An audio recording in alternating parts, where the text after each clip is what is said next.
The first thing I saw was my granddaughter on her knees.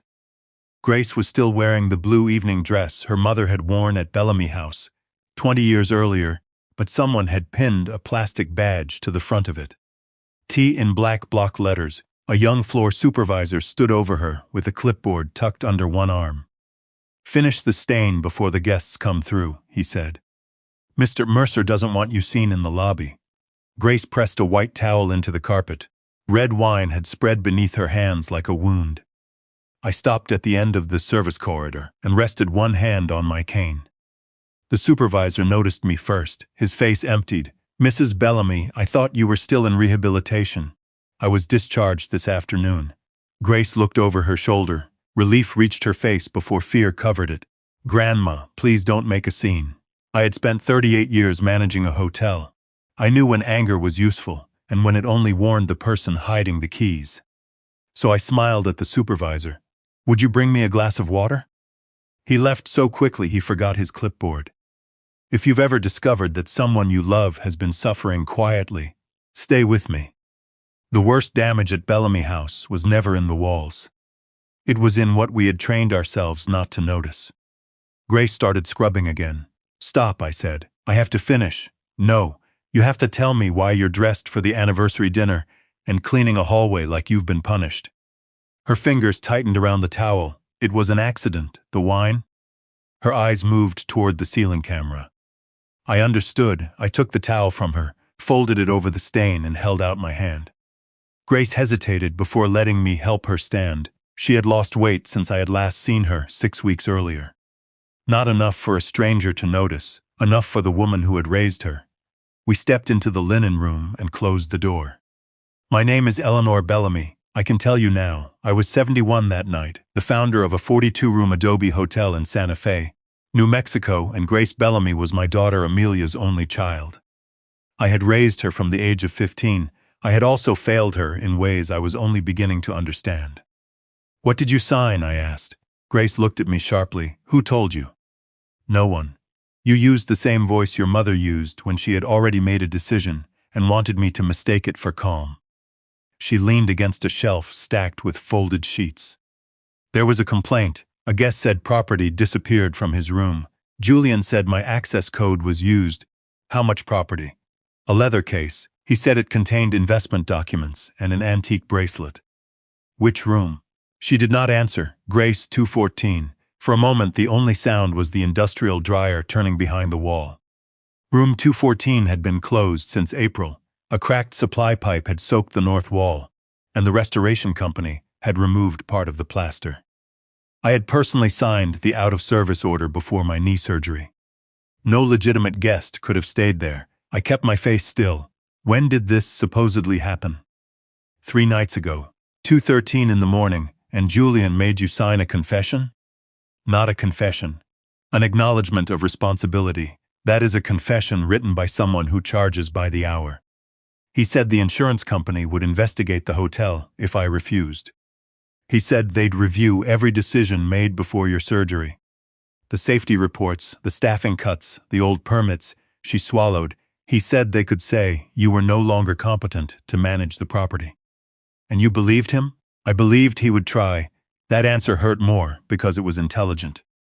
Grace opened a metal locker and removed a folded document from beneath a pair of shoes. The top page carried the Bellamy House logo, but the margins were wrong. Our legal forms had used the same narrow border since 2009. This one had been rebuilt by someone who knew what the page should resemble, but not how it had originally been made. My old instincts woke up one at a time. Wrong paperweight, wrong signature line, wrong revision code. I looked at Grace's name at the bottom. "Did you have a lawyer?" Dana said this was an internal employment matter. "Dana works for the hotel. She said she was protecting me." People often use the word protect when they mean isolate. I folded the document and returned it to Grace. "Do not tell Julian I've seen this." Her eyes narrowed. "You believe me?" It should have been an easy answer. It wasn't, because 6 months earlier I had accused her of mishandling event funds after Caleb showed me printed transfer records. Grace had denied it. I had trusted the paper. "Tonight," I said, "I believe the room number is wrong." That is where we start. I left her in the linen room and walked toward the back office. The anniversary music drifted through the walls, soft guitar and polite applause. Bellamy House was celebrating itself while my granddaughter hid behind stacked towels. At the security terminal, I entered the administrator code I had never surrendered. The system still recognized me. I pulled the access history for room 214. Julian's report claimed Grace's card opened the door at 2:13 a.m. The electronic log showed something else. Grace's card had not opened room 214 that night. It had not opened room 214 at any time, but another credential had entered the room at exactly 2:13. The username had been erased. The credential type had not. It was a master key issued only to the executive office. Only 3 people were authorized to carry that key: Caleb, Julian, and me. My own key had been sealed in a rehabilitation center safe for 6 weeks. Caleb claimed his had never left his belt. That left one name. The erased name did not prove Julian had opened the door. A hotel system records credentials, not motives. Master keys are duplicated for emergencies, maintenance, and temporary coverage. Any accusation made too early would give him time to explain the record, replace the lock history, and turn my suspicion into evidence that I was no longer fit to manage the property. So I closed the file without printing it. That was the first thing 38 years in hospitality taught me that night. When a guest complains, you listen. When a liar explains too quickly, you document. I stepped out of the back office and found Julian Mercer waiting beside the employee elevator. He wore a charcoal suit without a tie, the kind of deliberate informality men use when they want to look both successful and approachable. At 44, he had the polished face of someone who had spent years learning which expression made other people offer information. "Eleanor," he said warmly, "you should have called. We would have arranged a proper welcome. I still remember how to enter my own hotel. Of course you do." His smile held. Julian glanced at my cane, then at the back office door behind me. "How is the knee?" "Attached." He laughed as though I had made the joke for him. Caleb came through the lobby before Julian could ask another question. My son looked older than he had 6 weeks earlier. His shirt collar was open, and there was a gray cast beneath his eyes that could have meant exhaustion, guilt, or both. "Mom, what are you doing here?" That question is becoming popular. "You were supposed to stay at the rehabilitation center until Friday." "I was discharged. You should have called me." "I did yesterday. You did not answer." Caleb checked his phone as if the evidence might still be negotiating with him. "We've been buried preparing for tonight." Julian placed one hand lightly on my son's shoulder. "We should get Eleanor seated before the speeches. She's had a long day." It was a small gesture. Familiar, proprietary. Caleb did not appear to notice. "I'd like to see room 214 first," I said. Both men went still for less than a second. Julian recovered first. "There's nothing to see. The restoration crew has the wall open, and the air quality is not suitable. Then the room should not be generating charges." Caleb's eyes moved toward him. Julian's expression stayed patient. "Temporary accounting placeholders." We shifted a small corporate block while the booking engine was being migrated. The room number remained attached to the folio. Minibar charges too. A software mapping issue and laundry. The same issue. Every answer arrived without a pause. That was not proof of dishonesty. It was proof he had considered the questions before I asked them. "I'll review the migration notes tomorrow," I said. "Absolutely." He did not ask why. A burst of applause came from the ballroom. Through the open doors, I saw white tablecloths, candles and glass cylinders, and an enlarged photograph of Bellamy House from 1988 projected behind the stage. In it, Thomas and I stood in front of cracked adobe walls, smiling like 2 people too tired to understand what they had begun. For one moment, grief almost distracted me. Julian knew it. "Your husband would be proud of what the hotel has become," he said softly. "People who manipulate for a living rarely begin with lies. They begin with truths placed where they can do the most work."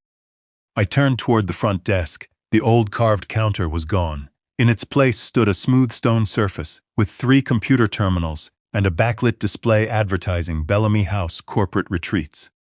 The brass lamp Amelia had polished every Sunday was missing. So was the narrow wooden stand that had held the Blue Guest ledger since opening day. "Where is the ledger?"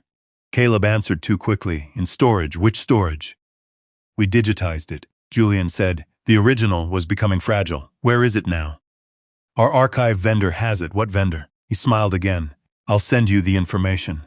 I looked behind the counter. A young receptionist I did not recognize kept her attention fixed on the monitor, but her shoulders had tightened.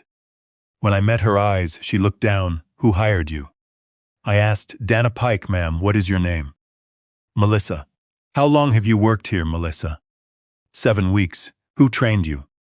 Her gaze flicked toward Julian. Mr. Mercer's implementation team. Caleb exhaled. Mom, this is not the time for an inspection. It became the time when I found Grace cleaning a service corridor in her mother's dress.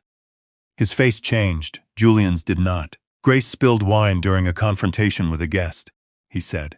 The cleanup was her choice. We were trying to avoid humiliating her. You protected her by hiding her? We protected the hotel by de-escalating the situation. There it was, a sentence built to make cruelty sound procedural. I leaned both hands on my cane. Where is Dana? Handling an employee matter, Caleb said. Grace? Neither man answered immediately. That silence told me more than either of them intended. I turned back toward the receptionist. Melissa, pull the current status board. Julian stepped closer. Eleanor, perhaps tomorrow now. Melissa hesitated, then opened the property management screen. 42 rooms appeared in a grid, green for occupied, blue for vacant, red for maintenance. Room 214 was red, out of order. I tapped the folio icon beside it. A minibar charge appeared from the previous night.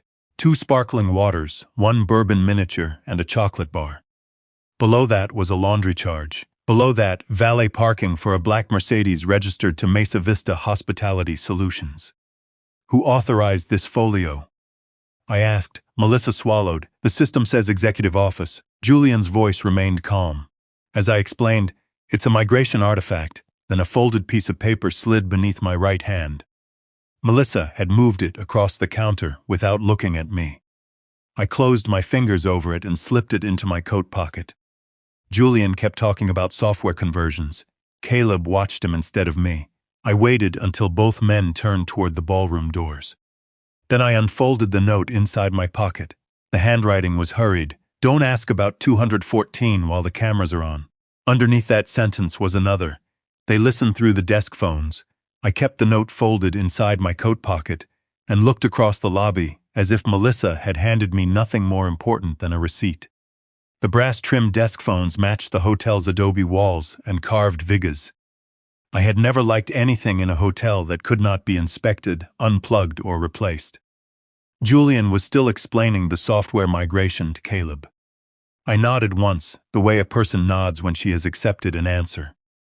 Then tomorrow, I said, we'll review the system tomorrow. Julian relaxed by half an inch. That was enough. I allowed Caleb to guide me toward the ballroom. He kept one hand near my elbow without touching me. You should sit down, he said. The speeches are starting. You always hated speeches. I hate being responsible for them. Inside the ballroom, 200 guests sat beneath warm lights. The tables surrounded the old fountain Thomas had restored by hand. On the stage, a photograph of Bellamy House in 1988 covered the screen. The courtyard walls were cracked, half the windows were boarded. The front portal leaned enough that the bank's inspector had called it unsafe. Thomas stood beside me with plaster dust in his hair and one sleeve torn at the cuff. I was 33, 10-year-old Caleb and 7-year-old Amelia stood between us, all 4 of us smiling at a future we could barely afford. The photograph carried me backward. We bought the property because no sensible person wanted it. Thomas had been a Finnish carpenter. I had worked 12 years in hotel operations, starting at a roadside motel, where the owner taught me that clean sheets could forgive almost anything except indifference. By 1988, I had managed 2 respectable hotels for men who liked my numbers, but introduced me as the lady who keeps things running. I wanted my own name on the door. Thomas wanted a workshop where no supervisor could tell him to use cheaper wood. Bellamy House was not called that then. It was a collection of connected adobe rooms surrounding a neglected courtyard on the east side of Santa Fe. It had been a residence, a boarding house, a failed artist's inn, then a tax problem. We used every dollar we had and borrowed against the small house where our children slept. Caleb was 10 when the first guest arrived. Amelia was 7 and old enough to understand that her parents had wagered the family's future on a building with unreliable plumbing. "Will we be poor if it doesn't work?" she asked one night. "We'll be tired either way," I told her. Thomas laughed from beneath the sink. That first year, tired was the one thing we could guarantee. I checked in guests, cleaned rooms, trained staff, handled payroll, answered reservation calls, and learned which pipes complained before they failed.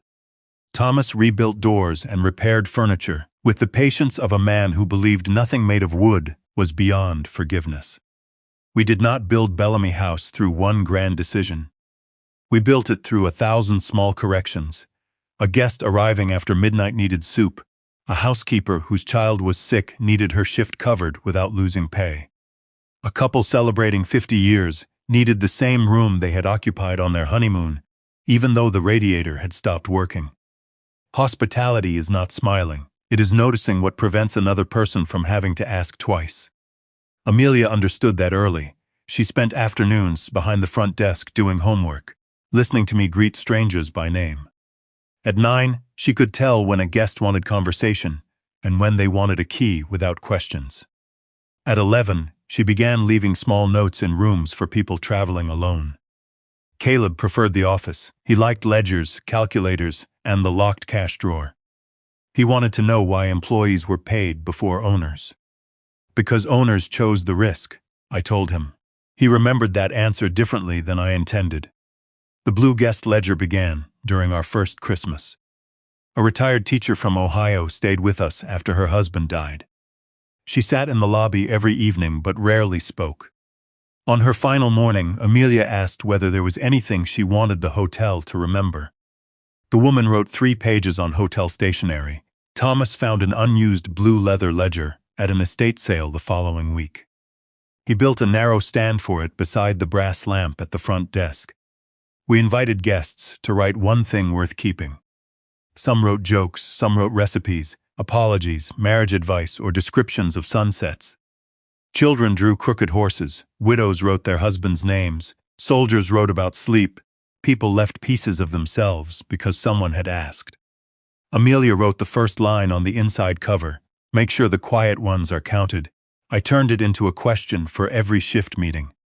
Who hasn't been seen? Sometimes the answer was a guest. Sometimes it was an employee. Once it was Caleb, sitting alone in Thomas's workshop after I missed his school concert because a pipe burst in room 108. I found him because Amelia answered my question honestly. "You haven't seen Caleb," she said. I sat beside him on the workshop floor until he was ready to speak. I wish I could tell you I learned the lesson permanently. Instead, I became better at noticing strangers, and more certain that family would tell me when they needed something. On the ballroom stage, Julian began introducing me. His voice pulled me back to the anniversary celebration. He spoke about vision, resilience, and legacies. The guests applauded. I stood when my name was called and gave them the smile they had come to see. I said nothing about Grace, room 214, or the note in my pocket. But while Julian praised the Bellamy family, I looked toward the ballroom doors. Grace stood beyond them in the service corridor, watching from a place guests could not see. For 1 second, the blue dress made her look exactly like Amelia. Then I remembered the last private conversation I had ever had with my daughter. It was 12 years earlier, in my office after midnight. Amelia had closed the door, placed a sealed envelope on my desk, and rested both hands over it. "This concerns my share of the hotel," she said. I reached for the envelope. She held it down. "Mom, whatever happens, Caleb cannot know what's inside until Grace is old enough to decide for herself." I remember the envelope because Amelia used both hands to hold it down. She had always been direct with me, even as a child. If she thought I was wrong, she said so. Caleb negotiated, Amelia declared that night. However, she looked as if she were asking permission to be afraid. "What is this?" I asked. "A trust amendment for Grace." She nodded. Amelia owned 25% of Bellamy House. Thomas and I had given both children shares when they became adults, partly for tax planning, and partly because we believed family ownership would keep the hotel from becoming another luxury property with no memory. Caleb owned 15%. Amelia owned 25%. I retained 60% and final operating authority. "I want my shares held for Grace," Amelia said. "She should control them when she's 25. but no one should be able to sell them before then. Not you, not Caleb, not even her guardian. You think I would sell her inheritance? I think you would do what you believed was necessary. The answer stung because it was not an accusation. It was an assessment. She slid the envelope toward me. The attorney has the original. This is a copy. I need you to know the terms. Why keep it from Caleb? Because he already thinks the hotel owes him more than it gave me. That is not fair, no, Amelia said. It isn't, but it's true. I wanted to defend my son. I wanted to defend myself. Instead, I opened the envelope. The document gave Grace beneficial ownership of Amelia's shares and prohibited any sale, pledge, or transfer without her informed consent once she reached the required age. Until then, the trustee had to act only for her benefit. What happened? I asked. Why are you doing this now? Amelia looked toward the office window. The courtyard fountain was dark, but I could hear the water moving. Nothing happened yet. That sentence stayed with me. 6 weeks later, Amelia died from an undiagnosed heart condition while driving home from Albuquerque. She was 38. Grace was 15. There are losses that arrive with warning and losses that enter the room already finished. Amelia's was the second kind. I became Grace's guardian before I had accepted that I was no longer her mother's mother. I was now the woman signing school forms, attending counseling appointments, and deciding which bedroom light could stay on all night. I told myself Grace needed structure. At first she did, then structure became my answer to everything. I chose her therapist because I knew the family. I chose her high school because it was close to the hotel. I reviewed her spending, checked her grades, and insisted she work summer shifts at Bellamy House because routine was good for grief. What I did not say was that keeping Grace near me made Amelia feel less gone. Grace rarely fought. That made it easier to believe she agreed. She studied hospitality management after high school. During her second year, she had a panic attack before a major presentation and withdrew from the semester. I flew to Denver, packed her apartment, and brought her home before she had decided whether she wanted to leave. You don't have to prove anything, I told her. What she heard was that I did not believe she could recover on her own. She returned to Bellamy House and started at the front desk. She was good with guests in the same quiet way Amelia had been.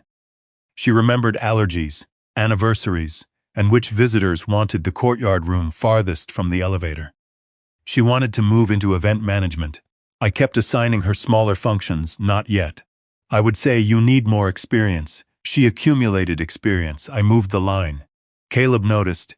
He had spent years as our financial director, arriving before sunrise during budget season and staying late when payroll was tight. He believed Grace was being protected while he was being used. Once, after I rejected his proposal to refinance part of the property, he said, "Grace gets a trust." I get another spreadsheet. I told him not to speak about his niece that way. I did not ask what grievance had been growing beneath the sentence. By the time I needed knee replacement surgery, Bellamy House was financially stable, but operationally tired. Our booking system was old, labor costs were rising, 2 large conference clients had moved to newer resorts. Caleb brought Julian Mercer's name to me. Julian had built a reputation restructuring independent hotels without erasing their identity. He had appeared in trade magazines, spoken at preservation conferences, and helped 3 family properties avoid foreclosure. He doesn't buy hotels, Caleb said. He fixes them. I read every article I could find. Julian spoke in language designed for people like me. Legacy, continuity, stewardship. He said family hotels failed when founders confused control with protection. That line irritated me enough to make me trust him. We met in my office in February. Julian did not flatter the hotel. He noticed its flaws. He pointed out that our labor schedule ignored seasonal patterns. He found errors in our vendor contracts. He recognized that room 214's plumbing had been patched too many times and recommended closing it until the wall could be opened properly. He also asked about Grace, not casually, what role does she want? He said, event management, and what role do you believe she can handle? The difference between those questions should have warned me. Instead, I told him about Denver, the panic attack, Amelia's death, and Grace's tendency to retreat when challenged. He listened without taking notes. At the time, I thought that meant discretion. I know now he was memorizing the weak points in the building before deciding where to apply pressure. I signed a 4-month operating agreement. Caleb received expanded financial authority. Julian took temporary control of staffing, systems, and vendor review. The morning I left for surgery, Grace walked me to the courtyard gate. "You don't like him," I said. "I don't know him. That has never stopped you from forming an opinion." She looked back toward the lobby. Julian stood behind the front desk speaking with Dana Pike, whom I had met only once. Then Grace lowered her voice. "Grandma, he knows things about us that I never told him." Before I could ask what she meant, Julian looked across the courtyard and smiled directly at us. Grace stopped speaking, and I let the moment pass. Julian Mercer never entered a room as if he owned it. He entered as if ownership were an inconvenience he had agreed to help someone else carry. During my first 2 weeks at the rehabilitation center, he called every evening at 7.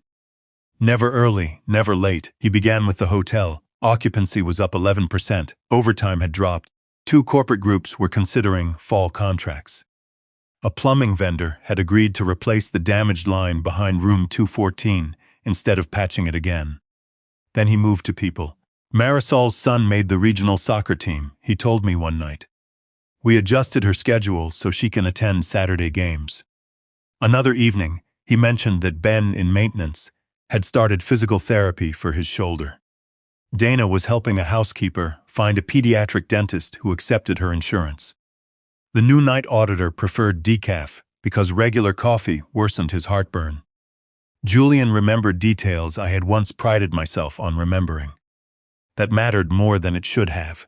After Thomas died, and then Amelia, I had begun measuring my usefulness by how many problems still came through my office door. Julian made the hotel sound cared for without making me feel replaced. "I'm not changing its character," he said.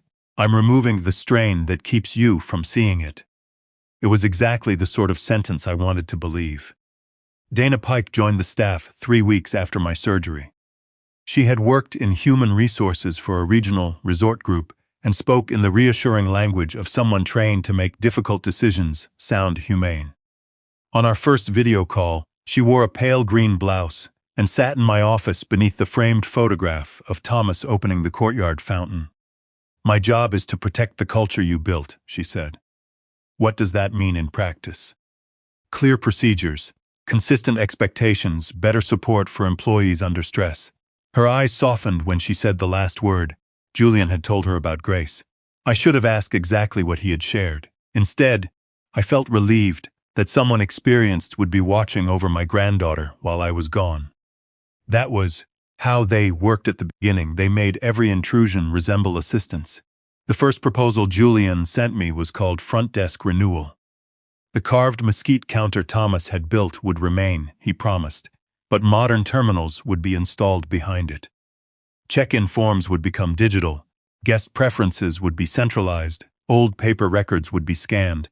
The Blue Guest Ledger was listed under historical materials requiring archival handling.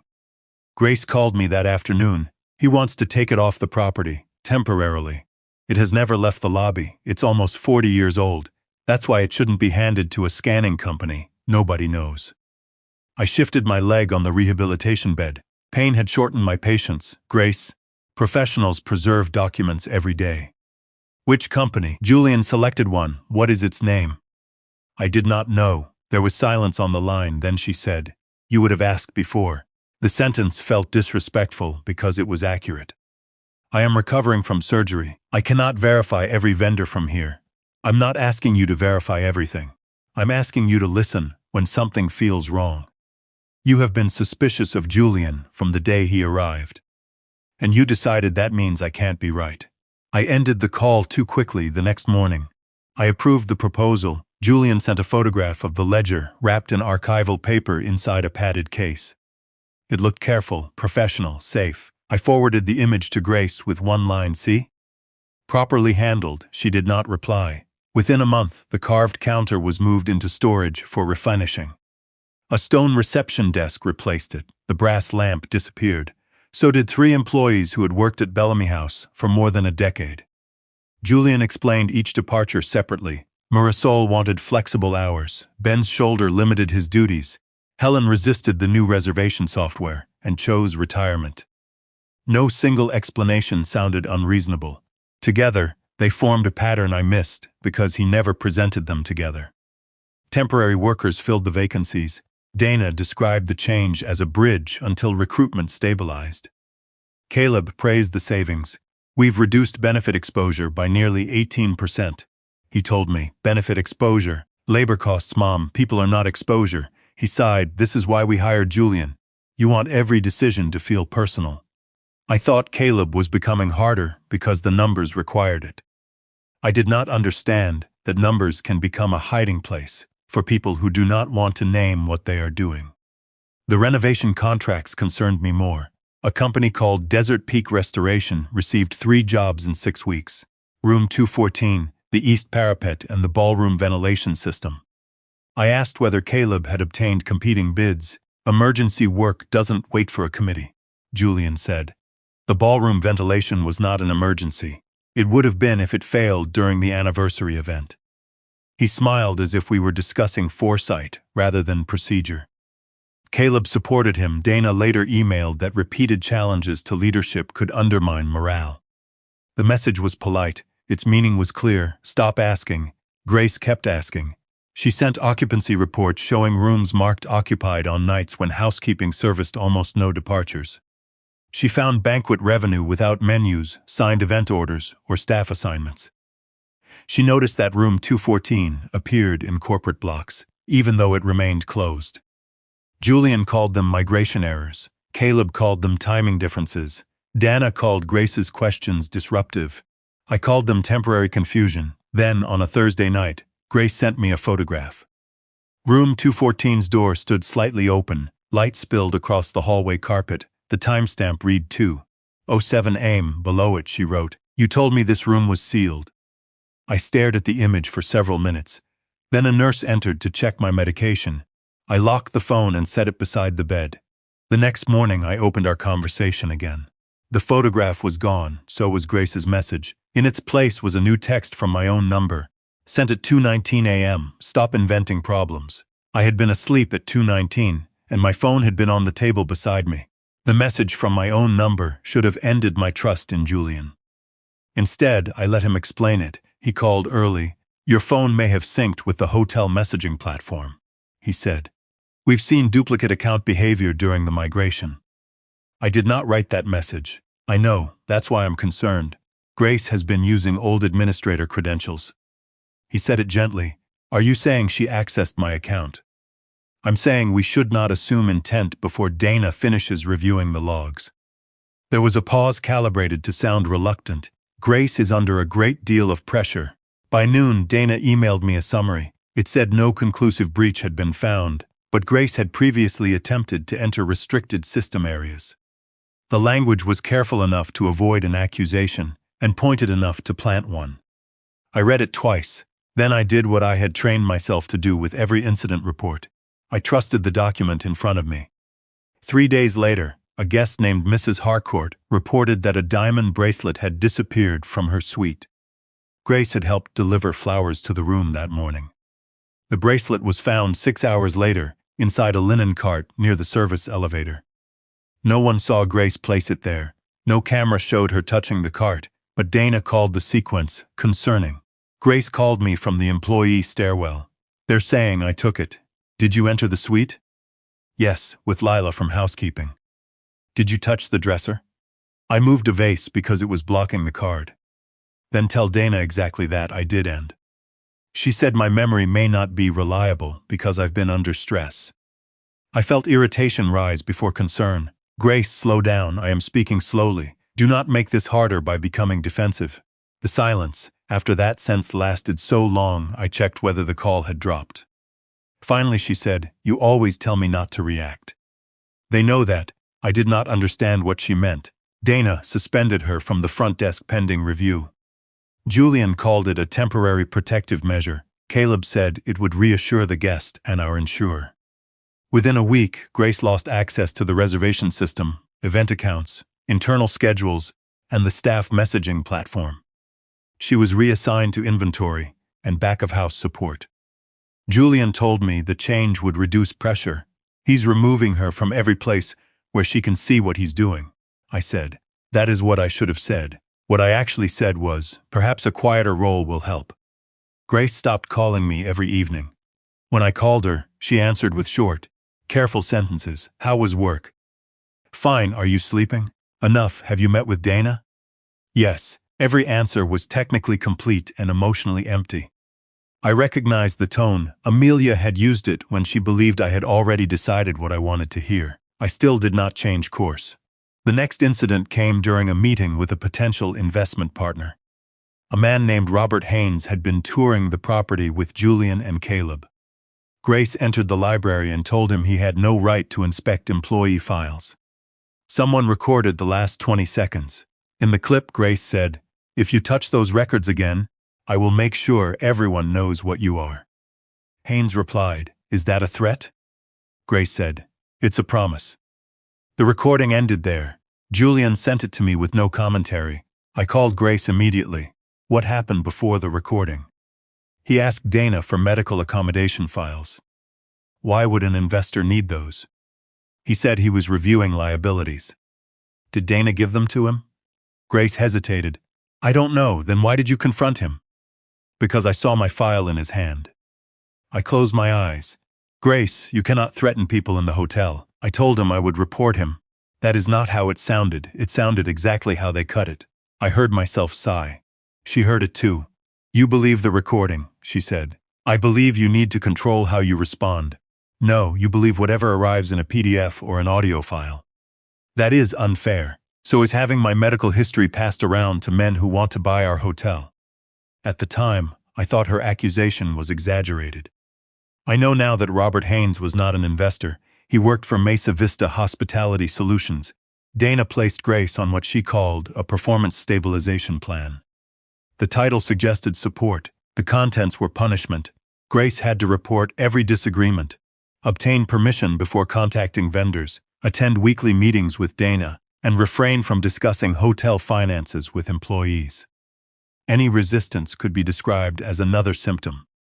Dana explained the plan to me over video. We are creating structure around Grace, she said. Predictability is compassionate, does she agree?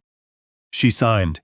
I should have asked whether agreement given under threat of termination was agreement at all. Instead, I asked whether the plan would protect the hotel from liability. Dana said yes. Soon afterward, Grace's small apartment above the carriage house was declared necessary for renovation staging.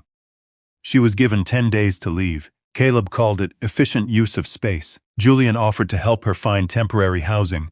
Grace moved into a rented room above a bakery on Agua Fria Street. She carried her clothes in 3 suitcases and left the framed photograph of Amelia behind because Dana said personal items in a work area violated the new storage policy. I learned that later. At the time, I only knew she had moved. You said you wanted independence. I reminded her. She looked at me through the video screen. I wanted a choice. The distinction should have stopped me. It did not. The letter arrived the following Monday. It came by certified mail from the law firm administering Amelia's trust. The envelope was addressed directly to Grace Bellamy, care of Bellamy House, and marked personal and confidential. Melissa signed for it at the desk. She later told me she placed it in Grace's employee mailbox. Dana removed it. 11 minutes later, security footage showed her reading the return address, carrying the unopened envelope upstairs, and entering Julian's office. She stayed inside for 4 minutes. When she came out, the envelope was no longer in her hand. Grace never received it, and 3 days later, Julian began drafting a document that would allow someone else to vote her shares. By the time Caleb showed me the transfer records, Grace had been removed from every system that could have proved him wrong. He came to the rehabilitation center on a Tuesday afternoon carrying a slim black folder. He did not bring flowers. Caleb had never trusted gifts when numbers could do the talking. You need to see this before Julian files an internal report, he said. I was sitting near the window with my leg elevated and an ice pack strapped to my knee. Outside, 2 nurses were helping a man learn to use a walker. Inside, my son opened the folder and laid 3 pages across my blanket. The first page showed withdrawals from the Bellamy House event account. The second listed deposits into an account ending in 6142. The third connected that account to Grace Bellamy. The amounts were small enough not to draw attention alone. $800, $1,200, $950. Together, they totaled just over $18,000. How long, I asked. 7 months, and you found this when? Last week. Why did it take 7 months? Caleb looked offended. Because the transfers were coded as vendor reimbursements. Julian's audit software flagged the pattern. The explanation was clean, too clean, I know now. At the time, I was relieved by its order. Has Grace seen these? No, Dana recommended we speak to you first. Why? Because she may react emotionally. That phrase should have warned me. It did not. It sounded like caution, and caution was the language I trusted. I returned to Bellamy House 2 days later. Grace was working in the basement storeroom, counting banquet linens beneath fluorescent lights. She wore jeans, an old hotel polo, and no name badge. Her hair was tied back with a rubber band. She looked up when I entered. You're supposed to be resting. So I keep hearing. Caleb followed me through the door with the black folder under his arm. Grace saw it and went still. What is that? Sit down, I said. There was one metal chair near the inventory desk. Grace did not take it. Caleb spread the pages beside a stack of napkins. We found transfers from the event account to an outside account connected to your name. Grace read the first page, then the second. Her expression changed from confusion to recognition, but not guilt. Where did you get these? Our bank exports, Caleb said. No, these copies. What difference does that make? A lot. Where are the originals? These are system-generated statements. From which system? Caleb's jaw tightened. Grace, stop trying to redirect. She looked at me. Grandma, the account number isn't mine. Your name is printed beside it. People can type names. The routing information matches an account opened with your employee identification. I never opened it. Caleb pushed the third page toward her. Then explain your electronic signature. Grace bent over the page. That isn't my signature file. It's the same name. It's a font. Caleb made a short, humorless sound. I remember how tired I was. The pain medication had made sleep shallow and concentration difficult. More than that, I was frightened. If the records were real, my granddaughter had stolen from the hotel. If they were false, someone had gone to considerable trouble to frame her. One possibility required me to question Grace. The other required me to question everything. I chose the smaller fear. Did you authorize any reimbursements from the event account? I asked. Yes. Caleb lifted his chin. Grace continued. For musicians, florists, and a caterer, Julian refused to pay on time. All approved expenses. I copied the invoices. Where are the copies? I asked. In my apartment, the apartment you vacated. Dana boxed everything. Caleb shook his head. Convenient. Grace turned on him. You approved half those vendors. I approved legitimate vendors, so did I. Then why did the money go to your account? It didn't. Their voices rose. I struck the metal desk once with the rubber tip of my cane. Enough. The sound stopped both of them. I looked at Grace. If the account is not yours, we will verify that. Until then, you cannot work with event funds. I already can't. You will also repay any amount shown to be unauthorized. Her face closed. You've already decided. I am looking at records. You're looking at printouts Caleb brought you. Documents don't have reasons to lie. The sentence left my mouth before I understood what it would do. Grace stared at me for several seconds. Then she said very quietly, "People make documents." I should have followed her out when she left the storeroom. Instead, I remained with Caleb and asked him what steps were necessary to protect the hotel. That was the day Grace stopped trying to persuade me. What she did next, I learned months later from the material she had hidden. She began saving anything that did not fit, duplicate invoices with different dates, banquet charges without signed event orders, lists of temporary workers who had never collected checks, serial numbers from replacement key cards, photographs of envelopes opened before reaching their recipients, screenshots of rooms marked occupied after housekeeping reported them empty. She kept the evidence in ordinary places because ordinary places attract less attention. Inside a cookbook at the bakery apartment, behind the cardboard backing of Amelia's framed photograph. In a sewing tin that had belonged to Thomas's mother. She did not tell me. She had already learned what happened when she brought me one piece at a time. 3 weeks later, the office printer jammed during the night shift. Grace was in the copy room searching for toner when she found 12 pages trapped behind the rear panel. The document was a draft purchase agreement between Bellamy House and Mesa Vista Hospitality Solutions. The proposed price was less than half the property's last independent valuation. The agreement transferred the hotel, event permits, development rights, and water allocation. At the bottom of page 11 was an electronic authorization. Eleanor Bellamy, my name, my signature, my approval. I had never seen the document, and according to the timestamp, I had signed it while unconscious in surgery. The forged signature changed what Grace was collecting. Until then, she had been trying to prove that Julian's numbers were wrong. After she found the purchase agreement, she understood the danger was larger. Someone was not simply moving money, someone was preparing to move Bellamy House itself. She photographed every page before the printer reset. Then she slid the originals back into the tray in the same order and waited to see who came looking. Caleb arrived first. Security footage later showed him entering the copy room at 6:12 the next morning. He removed the jammed pages, looked through them quickly, and carried them upstairs. Julian entered his office. 4 minutes later, Grace did not know whether Caleb had created the document or only discovered it. She told me none of this at the time. By then, silence was the only protection I had left her. 3 weeks later, I came home from rehabilitation. The hotel staff had arranged a small welcome in the courtyard. Julian stood beside the fountain with a cane carved from walnut, a gift he said had been commissioned from a local artisan. Dana had placed white roses in my office. Caleb gave me a revised operating report showing improved occupancy and reduced labor costs. Grace was not there. Where is she? I asked. Donna answered. She requested space from the hotel. From conflict, Julian stepped closer. She's working through the consequences of recent decisions. We're supporting her. It sounded compassionate enough that I let the words replace the person. I stayed only 2 hours that day. My knee swelled. The staff watched me too carefully, and Caleb insisted I return home. For the next month, I visited twice a week, but never without advance notice.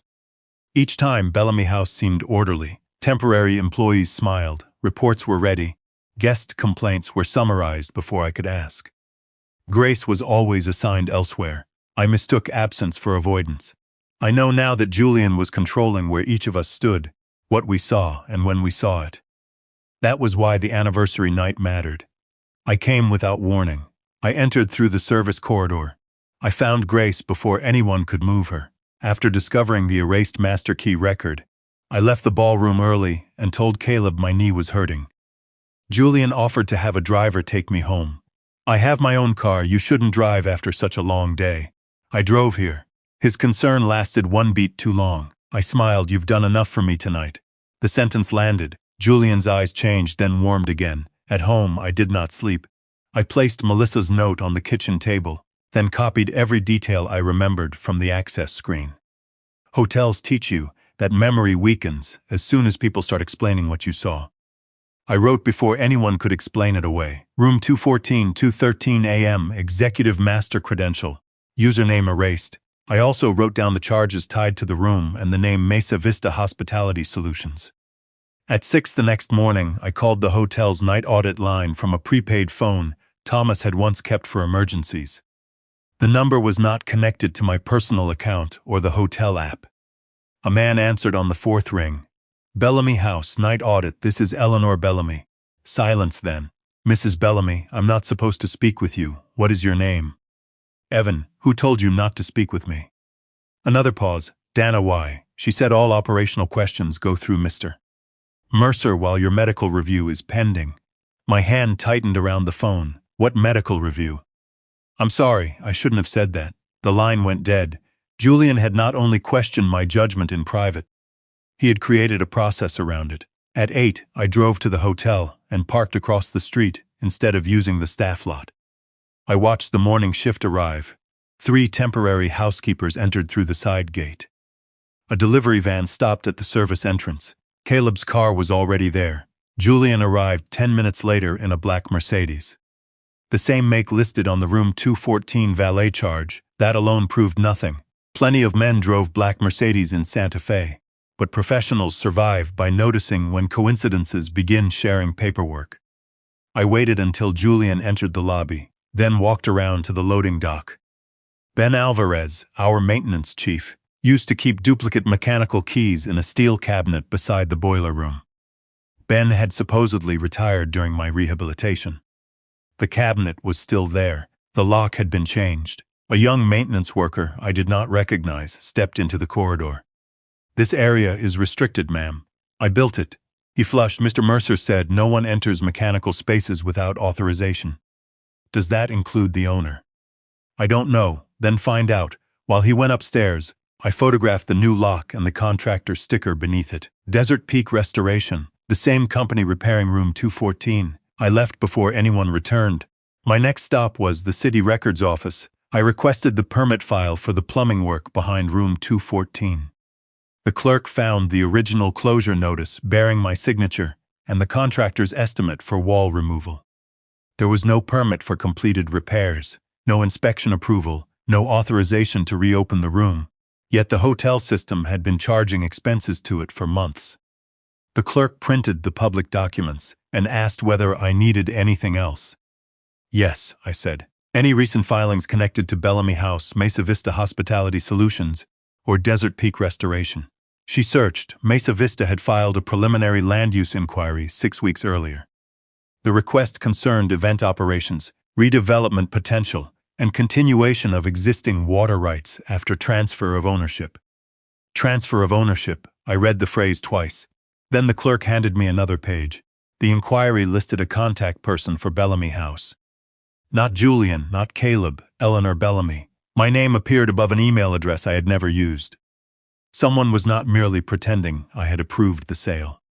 They had begun communicating with the city as me. The city clerk let me photograph the filing screen before she closed it. The false email used my full name and the year Bellamy House opened. The messages attached to the inquiry imitated my voice. "I support responsible transition. I understand the importance of preserving employment. I am prepared to consider transfer if operating conditions continue to decline." They had made me sound reasonable. That frightened me more than a clumsy forgery. I asked the clerk for certified copies. A public record becomes stronger when no one can later claim you changed it at your kitchen table. I also asked her to note the date, time, and identification number of my request. In hotel work, a complaint without a timeline becomes a story. A complaint with a timeline becomes a record.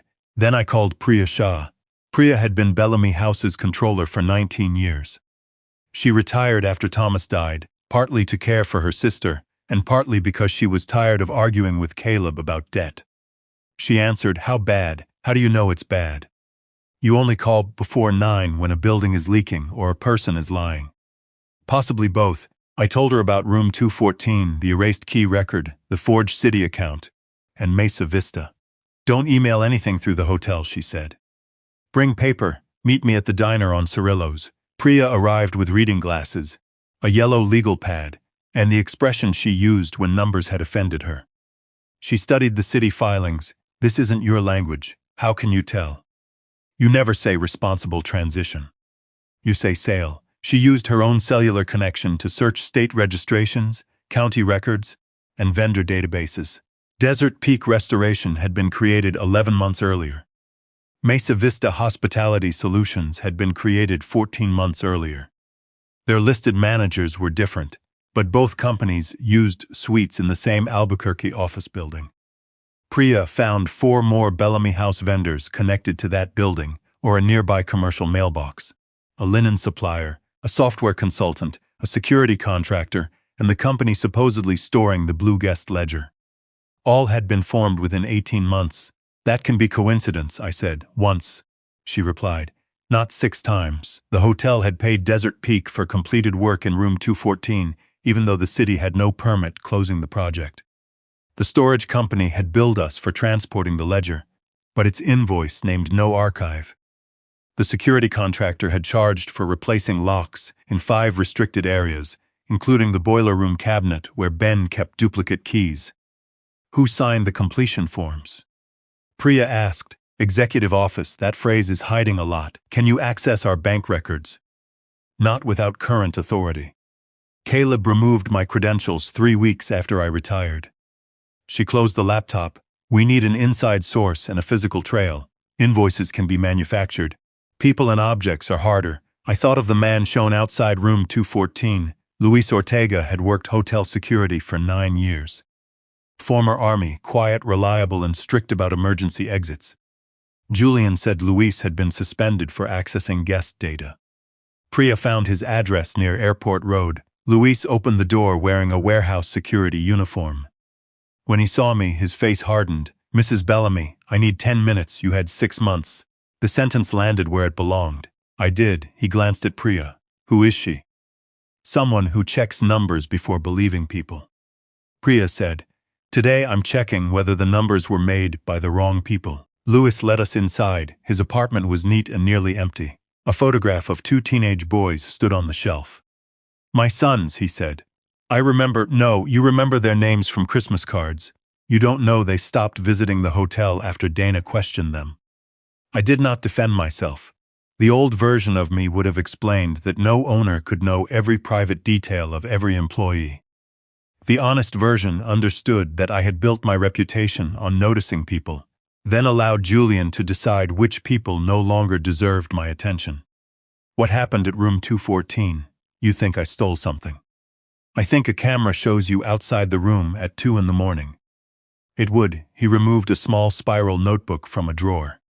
For 5 weeks, Luis had recorded vehicles arriving after midnight, license plates, delivery times, drivers and dock signatures. Furniture deliveries? Priya asked. Supposedly. The vans marked for Desert Peak unloaded crates, waited 15 minutes, then loaded them again. Receiving records still showed complete delivery. 3 times, Luis followed after his shift. The vans went to a warehouse south of Santa Fe. Why didn't you call me? I asked. I did. Twice your assistant transferred me to Dana. The 3rd time Julian called me into his office before I finished dialing. What did he say? That I was monitoring vendors outside my role.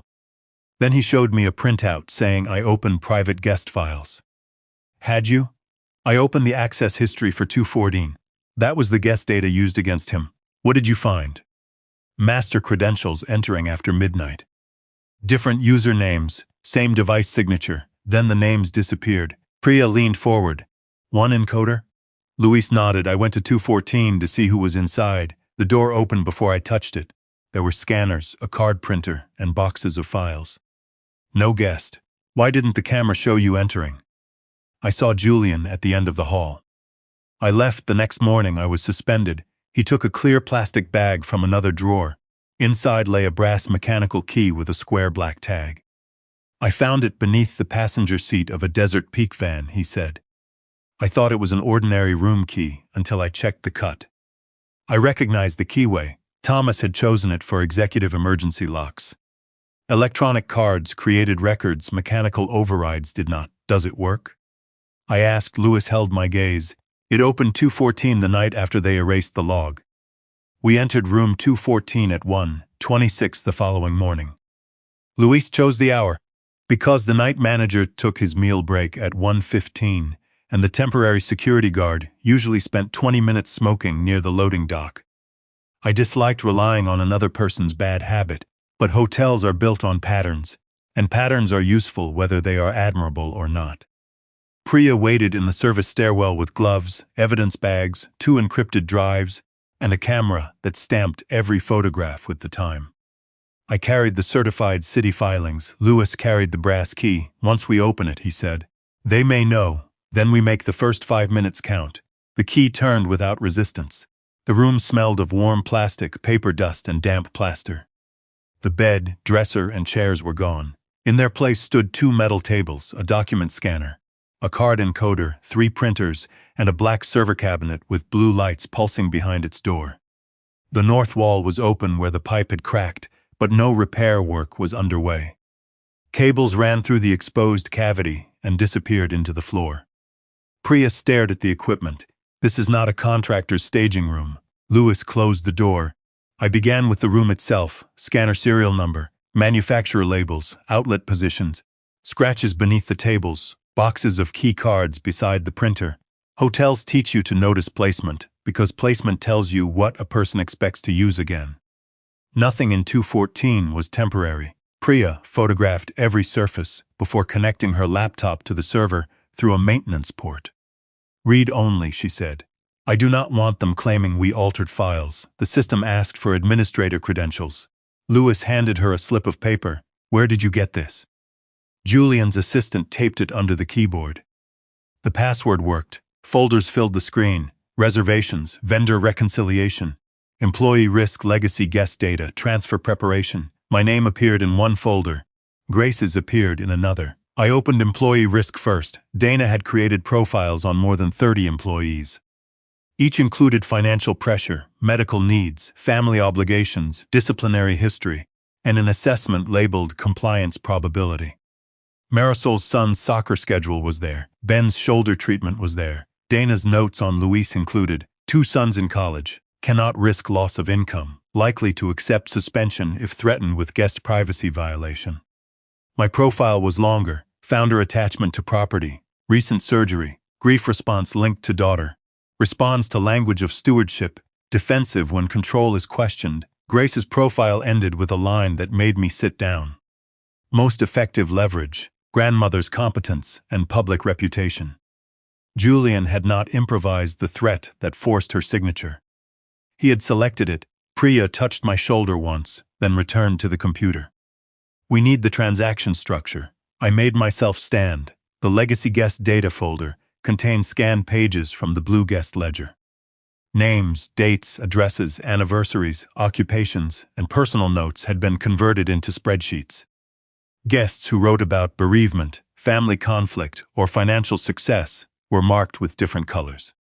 The names had been used to create reservation histories. Some fictitious guests stayed one night, others booked retreats, requested refunds, or authorized event deposits that later vanished through vendor credits.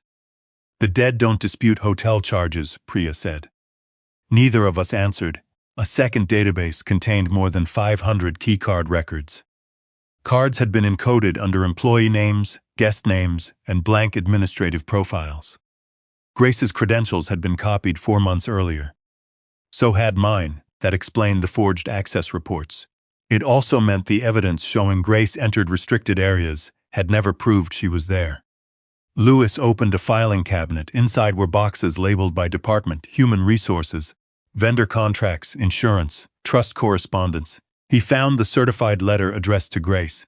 The envelope had been opened and resealed. Beneath it was the performance stabilization plan, followed by drafts showing Julian and Dana revising the language over 6 days. The first draft called Grace a potential obstacle to transfer. The final draft called her an employee requiring compassionate structure. Same intention, better manners. At 1:41, Priya found the purchase agreement Grace had photographed. My signature file was stored in the same folder as Caleb's and Dana's. Beside them sat templates for board consents, vendor approvals, and city correspondence. "Can you copy it?" I asked. "I can preserve the directory and create a checksum. That will show if the files change." She began the transfer. A soft mechanical sound came from the scanner. The machine had awakened by itself. One sheet moved through the feeder, then another. Lewis pulled the power cord. A message appeared on Priya's screen. "Remote session active. They know the server is open," she said. "How much do you have?" 23%, we stay." Lewis checked the hallway monitor. No movement yet. Priya switched to a faster transfer and opened a compressed folder labeled Portfolio. "Before I tell you what was inside, think of the oldest family business you know. The place everyone assumes will always be there. Ask yourself who would notice first if its history were quietly turned into leverage." The folder held records from 7 hotels in 4 states. Each had hired Julian or one of his consulting companies. Each had reported sudden operational losses. Each had changed vendors. Each had faced safety findings or lender pressure. 5 had been sold within 18 months. The buyers had different names. But Priya traced their registration agents to offices linked to Mesa Vista. "This is a pipeline," she said. "He creates distress, controls the evidence, then delivers the property to the buyer." Bellamy House was the 8th file. Our folder included photographs, employee profiles, forged approvals, projected default dates, and a draft announcement describing the sale as necessary preservation. At the top of the acquisition summary, someone had ranked our assets. Building value, event permit, historic use protections, water allocation. The last item was highlighted twice. I had always thought Julian wanted the hotel. He wanted what came with the land. At the bottom of the page was a handwritten instruction. Do not renegotiate. Water rights alone justify full acquisition. The initials beside it were not Julian's. They were Caleb's. Caleb's initials were CB. I stared at them until the letters stopped looking like my son's name and became what they were. Approval. Priya copied the acquisition summary to both encrypted drives. Do not decide what this means yet, she said. He approved it. He initialed one page. We need to know whether he understood the structure behind it. That distinction may matter in court. It should matter to you too. A sound came through the hallway monitor. The service elevator bell. Lewis switched off the light. Someone's coming. Priya's transfer reached 68%. We heard shoes outside, slow, unhurried steps. Whoever approached did not believe there was a reason to hurry. The handle moved once. A man's voice spoke through the door. Nainton inspection. It was Julian. The transfer showed 74%. Julian tried the electronic reader. It beeped red, then he knocked. Eleanor? He already knew. Open the door before this becomes something it doesn't need to be. He wanted control of the story before he had control of the room. I opened the door 6 inches and left the chain in place. Julian stood alone in the hallway wearing a dark overcoat. He looked past me at the equipment. What are you doing? Inspecting my property. This room contains confidential guest and employee data. Why? Because we are migrating systems at 1:30 in the morning. His face remained calm. You have compromised a live system. Anything you remove may be legally unusable. Priya spoke behind me. That depends on who owns the system and who authorized the data collection. Julian recognized her voice. Priya Shah, I wondered when Eleanor would call you. You built a convincing mess. Priya said, not a clean one. His gaze returned to me. Your son has been trying to protect you from exactly this.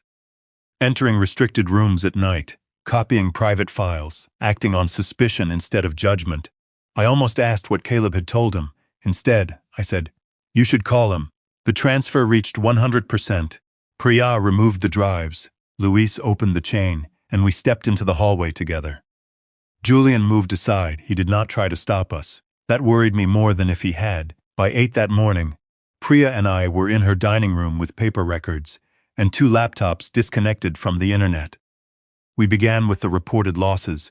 Julian's monthly reports showed Bellamy House declining steadily, event revenue falling, renovation expenses rising, payroll exceeding projections, refunds increasing. Priya rebuilt the numbers from raw files. The pattern changed. Many refunds went to cards that had never paid for the original reservations. Corporate deposits entered the hotel account, remained less than 48 hours, then left as vendor credits. Renovation invoices charged Bellamy House for furniture Luis had watched leave the loading dock. Payroll had not increased because of permanent employees. Temporary agencies billed nearly twice what our former staff had cost. 3 agencies used the same registration address as Mesa Vista vendors.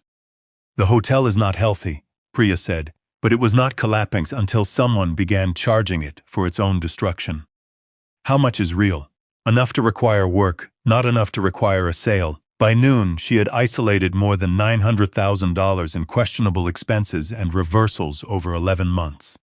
Caleb had signed some approvals. Julian had signed others. Several carried my electronic signature. I called Caleb. He did not answer.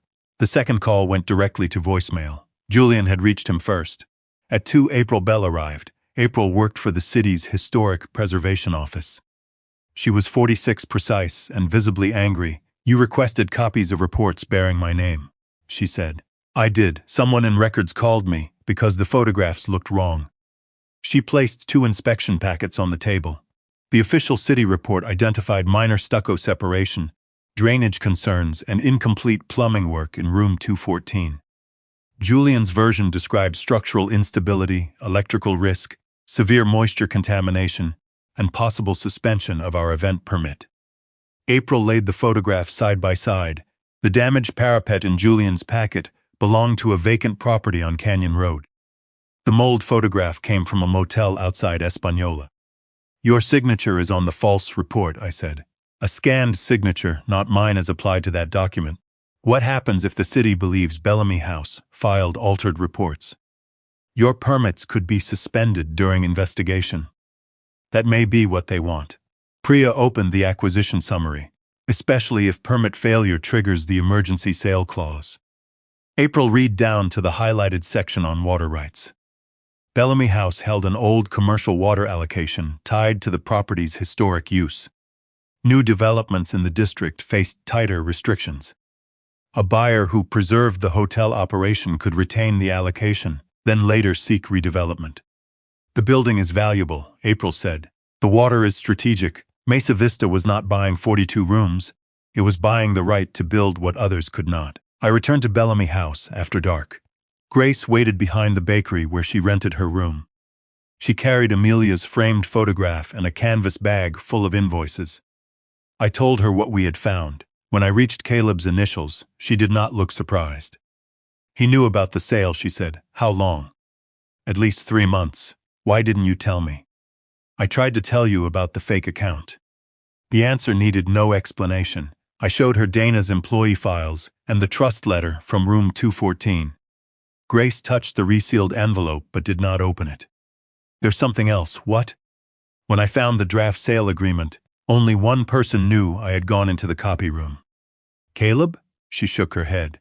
I trusted her. I told her because she said she could protect me. Her fingers tightened around the letter. I remembered Dana's careful voice, the pale green blouse, the promise to protect our culture. She had not simply watched Grace being isolated. She had helped build the walls around her. Dana was the one who told Julian. Dana Pike agreed to meet me at 7 the next morning in the breakfast room of a chain hotel near the interstate. Not Bellamy House, not her office, not anywhere Julian controlled. That choice told me she was frightened before she said a word. She arrived 10 minutes late, wearing the pale green blouse from our first video call. It had once made her look calm. That morning, it made her look like someone trying to return to a version of herself she no longer believed. Priya sat beside me. Grace chose the chair nearest the exit. Donna noticed. I'm not here to hurt you, she said. Grace looked at her. You already did. Dana lowered her eyes. I placed the open trust envelope on the table. Why did you take this? She touched her coffee cup but did not lift it. Julian said all legal correspondence involving ownership had to go through executive review. Grace was named on the envelope. He said the trust was part of a pending restructuring. Did you believe him? At first, that answer was too convenient. When did you stop? When he asked me to revise Grace's personnel file. Grace's voice stayed level. Which time? Dana flinched. The first draft called you resistant to transfer. I never saw that draft. No, Julian wanted it framed as support, compassionate structure, I said. Dana nodded. She had helped turn coercion into policy. Every restriction placed on Grace had been wrapped in language designed to survive a complaint. Why? Priya asked. Money. My husband has kidney failure. He is on my insurance. Julian knew before my first day. Of course he did. He had learned who needed medicine, tuition, paperwork, or silence, and who would obey if the alternative sounded worse. He told me the hotel was going to fail, Dana continued. He said if the sale collapsed, everyone would lose coverage. If I helped keep Grace from interfering, he could guarantee my position with the buyer. Grace leaned back. So you protected your husband by helping them take my mother's shares? Yes, Dana said. That is what I did. The honesty did not erase anything. It simply gave the harm its proper name. Did you alter records? I asked. I changed language. I changed dates on 2 warnings. I added meeting notes Julian dictated. Did you forge Grace's signature? No, mine? No. Did you deliver the trust letter to Julian? Yes. What happened to it? He opened it. Caleb came in later. They argued. About what? Caleb said the trust would block the sale. Julian said there were other ways to create voting authority. Grace placed both hands flat on the table, and the confession about room 214. Julian wrote it. I told you signing would keep the issue internal. You told me my grandmother could lose the hotel. He said the insurance carrier would review her competence. You knew that was leverage, yes. Grace stood and walked to the window for a moment. I thought she would leave. Instead, she asked, "Did you ever plan to tell me the truth?" Dana answered after a long silence. I kept copies. She removed a small external drive from her purse. It contained emails, draft personnel plans, revised disciplinary notices, and invitations to meetings Dana had never recorded officially. "I was afraid he would blame everything on me," she said. "He still might," Priya replied. "I know. Why bring this now?" I asked, "Because last night Julian told me to destroy the originals and sign a statement saying Grace designed the fake vendor accounts." Grace turned from the window. Dana pushed the drive toward her. "I won't do that." It was not courage in the pure form people like to celebrate. It was fear changing direction. Sometimes that is the first useful thing conscience does. We copied the drive before leaving. At noon, I met Caleb in Thomas's old workshop behind the hotel. He had chosen the place, perhaps because it was the only room where Julian's cameras had never been installed. Tools still hung on the wall in outlines Thomas had drawn decades earlier. Caleb stood beneath them with both hands in his pockets. "You went into 214, he said. "Yes, you had no authority to access employee records. I own 60% of the company. You are under medical review. Ordered by whom?" The board has not met." His mouth tightened. I placed the acquisition summary on Thomas's workbench and tapped his initials. "Explain." "I reviewed the asset schedule. You approved it. I acknowledged receipt. Do not give me finance language in your father's workshop." He looked away. For years, I had mistaken Caleb's resentment for ambition. Standing there, I finally saw how much of it was grief. "Bellamy House consumed this family," he said. "Dad died worrying about repairs. Amelia tied her shares up so no one could use them.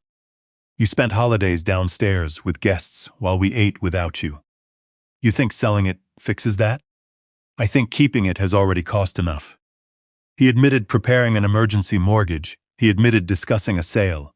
He admitted believing Mesa Vista would preserve the hotel and retain him as chief financial officer. But he denied knowing Julian controlled the buyer. "I thought he was negotiating on our behalf. You initialed the water rights instruction. I initialed the packet. I did not write that note. Did you know the company was connected to him?" "No." His answer came quickly, but not smoothly. "The shareholder vote is in 12 days. He said, "If we miss the lender deadline, payroll is at risk. The losses are manufactured. That is Priya's theory. It is arithmetic." He stepped closer. "Mom, if you stop the sale and you are wrong, 200 people lose their jobs. And if I allow it and I am right, Grace loses the last thing her mother protected for her."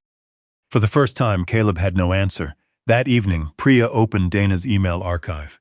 One message had been sent 3 months earlier from Julian to Caleb. Subject: Mesa Vista Control Structure. The body contained a chart showing Julian's consulting company at the top, 3 holding companies beneath it, and Mesa Vista at the bottom. Caleb replied 6 minutes later, "Understood. Keep my name off all buyer communications until after the vote." He had not merely known, he had helped hide it. The email changed the balance of the problem. Until then, Caleb could still pretend he had been careless, vain, and manipulated. The message removed that shelter. He knew Mesa Vista belonged inside Julian's structure, and he had asked to keep his own name away from the buyer until after the vote. Priya printed the email with full headers, then created 2 digital copies and 1 sealed paper packet. "Do not confront him yet," she said. "He lied to my face. If he knows we have the original, he will start explaining it before anyone official asks." I looked at Grace. "What do you want?" It was the first time I had asked before deciding for her. She read the email again. "I want Julian to believe Caleb is still useful." Priya glanced at her. "That means leaving him in place for 12 days, Grace said. "Not forever." She was thinking like an operator now, measuring the danger instead of reacting to it. We built the plan at Priya's dining table. First, Luis would recover the older keycard archive from a backup appliance the hotel had retired the previous year. Bellamy House once kept 90 days of logs offline for insurance reviews. Second, April would compare every altered preservation report with the originals in the city archive and prepare a sworn statement explaining which images, dates, and signatures had been changed. Third, Priya would map the vendor payments through companies connected to Mesa Vista. She did not need to prove the entire criminal case before the vote. She needed to show that the reported losses could not be trusted. Fourth, Grace's trust attorney would confirm her right to receive notice and object to any transfer affecting Amelia's shares. Fifth, Dana would preserve her email archive and attend the shareholder meeting if Julian denied directing the personnel scheme. Sixth, we would let Julian present the sale. That was the part Grace understood before I did. If we stop the meeting early, she said, he'll claim we misunderstood drafts. So we let him lie in public. We let him explain the transaction in his own words. Then we ask questions only the person who built it can answer. A good hotel inspection works the same way. You do not announce where the failure is. You ask someone to walk you through the process and watch where they skip. The deadline gave us 12 days. It also made every delay dangerous. April came that evening with 3 binders and a resignation letter in her purse. If I say my agency's reports were altered, the city will investigate how those files left our system, she said. My supervisor will ask why I didn't catch it. Can you prove you did not release them? I asked. I can prove my account did not export them. I cannot prove someone else inside the office didn't. Grace said, you could lose your job. Yes, then why help us? Because a forged safety report makes every real warning less credible. She signed the statement. Luis found the retired archive drive in a storage cage rented under Bellamy House's name. The cage contained old routers, reservation terminals, and sealed boxes of key encoders. The drive is here, he told me. Can you read it? Not without the old controller. I know where that is. Thomas had insisted we never discard hardware until its replacement survived 1 full year. The controller sat in a locked cabinet beneath the old front desk counter. The counter was in storage. The storage vendor belonged to Julian's network. Priya arranged for a licensed appraiser to inspect stored Bellamy House property before the vote. As majority owner, I could authorize an inventory even while Julian controlled daily operations. Every step needed a legitimate reason. We were not breaking into our own history. We were documenting what others had concealed inside it. Dana was less certain. She agreed to meet Grace behind a pharmacy. I gave you the drive, she said. That has to be enough. It may not be, Grace replied. If I appear at the meeting, Julian will know I kept copies. He already knows someone did. My husband has treatment Thursday. Grace's voice stayed steady. I'm not asking you to stop loving him. I'm asking whether protecting him required helping Julian erase me. Dana looked away. I need time. We have 11 days. Dana left without promising anything. The next morning, Caleb sent me a message. Workshop noon alone. He was standing beside Thomas's old workbench when I arrived. The acquisition email lay between us. You stole this from Dana. No, Donna preserved it. Julian said she was unstable. He says that about everyone who can prove something. Caleb pressed both palms against the bench. I can help stop the vote. In exchange for what? You tell Priya the email was taken out of context. You support an internal settlement, no criminal referral. You are asking me to protect you before you protect Grace. I am asking you to keep this family from destroying itself. What will you give us? Board access, lender correspondence, the real vote schedule, and Julian.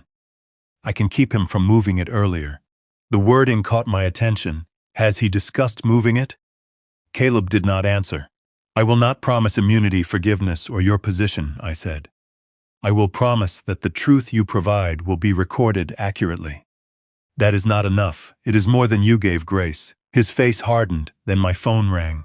April's name appeared on the screen. Eleanor, the board received a filing this morning.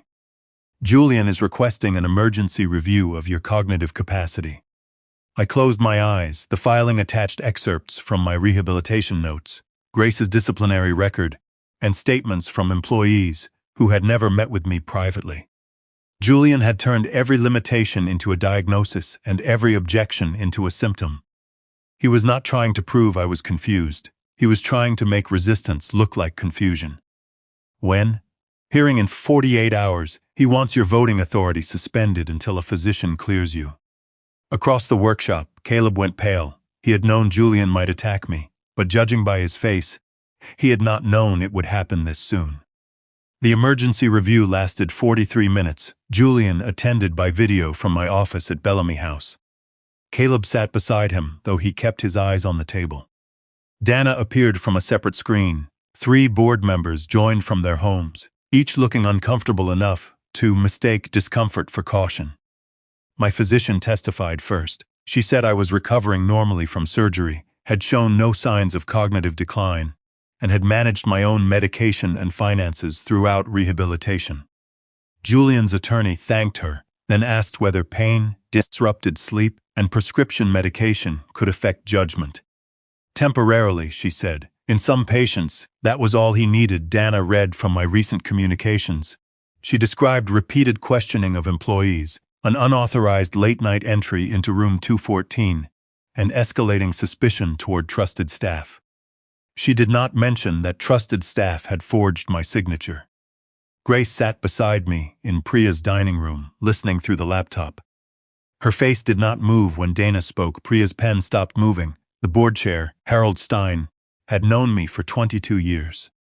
He cleared his throat before delivering the decision. This is not a finding of incapacity, Eleanor.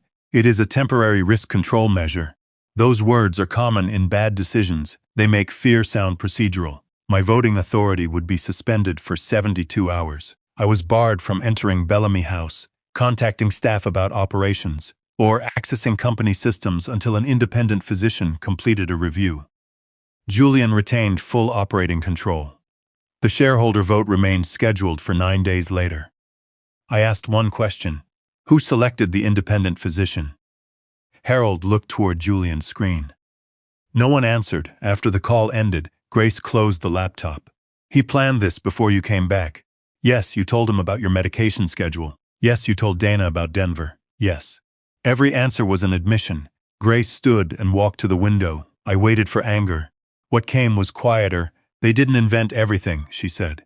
They used the things we gave them. That was worse. Priya's phone rang. Lewis. She put him on speaker. The archive controller is gone.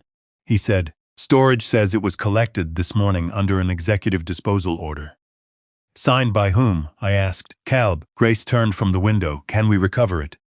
Maybe. The vendor sent old electronics to a recycling center south of Albuquerque. But they won't release anything without the company's authorization. Which I no longer had. Julian had used the hearing for more than reputation. While we defended my mind, he was removing the equipment that could verify his system.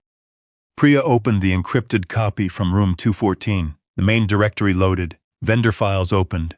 The employee profiles opened. The reservation database did not. A checksum error appeared. Priya tried the second drive. Same result. What does that mean? Grace asked. The copy was incomplete or damaged before transfer finished. You said it reached 100%. It did. Priya examined the log. The remote session had altered the database during extraction. Most files survived, but the keycard archive and reservation table had been corrupted. We still had photographs, city records, vendor connections, Dana's emails, and portions of the server. Enough to raise questions, not enough to prove the full mechanism before the vote. Julian had not erased everything. He had erased exactly what linked fake guests to copied credentials. At noon, Dana called Priya. She would not attend the shareholder meeting. Julian knows about my husband's insurance, she said. He said the buyer will cancel coverage if I testify. He cannot guarantee what an insurer will do, Priya replied. He can guarantee whether I have a job. Grace took the phone. You gave us the emails. I gave them privately. You knew we would use them. I thought you could stop him without naming me. That was never possible. Dana's voice broke. I am sorry. Grace closed her eyes. No. You are afraid, say. That instead I am afraid. Then decide what kind of person you will be while you're afraid. Dana hung up. By late afternoon, every part of our plan had shifted. April's statement remained strong. Priya could prove suspicious payments, but not every transaction. Luis could testify about the vans and room 214, but Julian would call him a disgruntled former employee. Dana had withdrawn. The archive hardware was headed for destruction. Caleb was no longer answering anyone. Grace's trust attorney, Miriam Cole, agreed to meet us the next morning. She said Grace might be able to seek emergency recognition of her voting rights, but she needed the original trust notices and proof that correspondence had been intercepted. We have the opened letter, I said. That helps. I also need Grace to sign an affidavit in person. They arranged to meet at 10 at Miriam's office near the courthouse. I wanted to go with her. The board order prohibited me from contacting hotel staff, not from accompanying my granddaughter to a lawyer. Still, Grace said no. If Julian is watching you, he'll know where I'm going. He may already know, then I should not make it easier. She wore Amelia's old brown coat and carried the trust letter in a document sleeve. Before leaving, she placed her phone on Priya's table. He can track the hotel app, she said. What will you use? A prepaid phone Melissa gave me. That surprised me. Melissa is helping you. She wrote the note at the desk. I thought of the receptionist sliding paper beneath my hand. Another quiet person I had barely seen. Grace left at 9:15. At 9:40, Priya received a message from her prepaid number. Arrived, going upstairs at 10:15, Miriam called. Grace isn't here. We checked the message again. Miriam's office was on the ground floor. There were no stairs. Louis drove to the address Grace had texted. Priya called the prepaid phone. It rang once, then went dark. At 10:32, a photograph arrived from Grace's number. She was seated at a conference table beside a man I did not recognize. A document lay open in front of her. The message beneath it read, "She is safe. Do not interfere." At the bottom of the document, visible beneath Grace's hand, were the words, "Irrevocable waiver of voting rights." The photograph gave us 3 useful details: a brass number plate behind Grace, a reflection in the conference room window, and the corner of a parking permit beneath the document. Hotels train you to read what people leave in the background. Guests forget room numbers, but remember the painting beside the elevator. Employees deny entering restricted areas, but their shoes appear in polished glass. A person may control the center of an image. The edges usually tell the truth. Louis enlarged the number plate. Suite 304. Priya focused on the window. Across the glass, reversed and blurred, were red letters from a sign outside. "Center, there are 50 office centers in Santa Fe," she said. "Not with that parking permit." The permit carried a blue stripe and the partial letters San Mi, called Melissa from Priya's prepaid phone. She answered in a whisper, "Does Bellamy House lease temporary office space?" "Not officially, unofficially." She hesitated. "Caleb reserved a conference room yesterday through an executive workspace company. He told accounting it was for lender negotiations." "Which company?" "San Miguel Executive Center." The building stood near Cirillo's Road, 11 minutes from Miriam Cole's office. Grace had not gone to the wrong floor. She had gone to the wrong building. Louis drove. Priya sat beside him with her laptop. I rode in back, calling every number linked to the center. The receptionist would not confirm whether Grace was there.